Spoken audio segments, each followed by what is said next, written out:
Pour réaliser Viparita Karani, vous avez besoin d'une sangle, d'un traversin et d'un accès à un mur.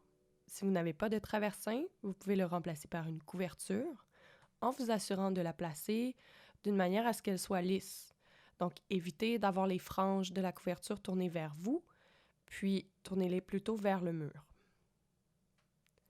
Pour vous installer dans la posture, rapprochez une hanche du mur.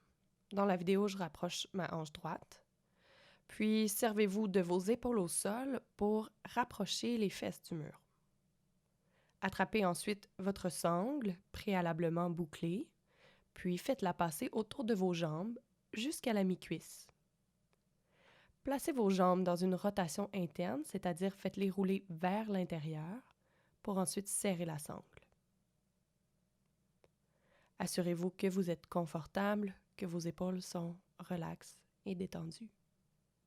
Vous pouvez rester dans la posture pour une durée allant jusqu'à 20 minutes et je suggère d'y être au moins 3 minutes.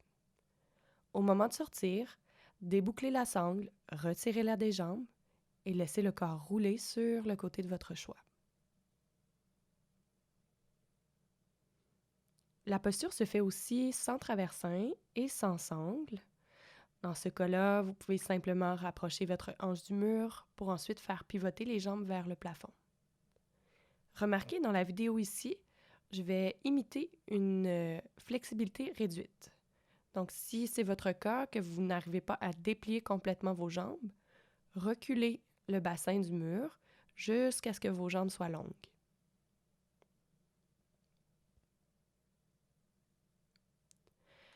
La posture Viparita Karani est une inversion. Donc, on remarque que le bassin est plus haut que le cœur. Justement, à cause de son inversion, la posture est contre-indiquée en cas de glaucome ou de décollement de la rétine. On dit aussi qu'elle est contre-indiquée lors des menstruations, mais je dois vous dire qu'il y a plusieurs écoles de pensée à ce sujet-là. Personnellement, je trouve que c'est important d'éviter cette posture-là pendant les menstruations si on a une condition d'endométriose. Finalement, on dit également que la posture est contre-indiquée en cas d'hernie discale ou de blessure au dos, parce que dans ces conditions-là, si on se retrouve avec les jambes et le corps à 90 degrés, il se pourrait qu'on ait plus de douleur. Si c'est votre cas, essayez la posture en éloignant le bassin du mur jusqu'à ce que vos jambes soient longues et que vous ne ressentiez pas de douleur.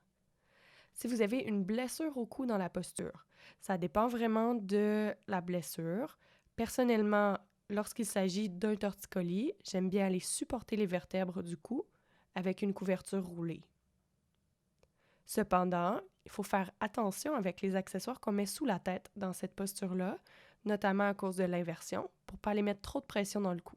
Si vous placez la couverture d'une manière à ce que votre menton se rapproche exagérément de la poitrine, vous allez occasionner trop de pression dans votre cou. Ça serait un mauvais placement de couverture.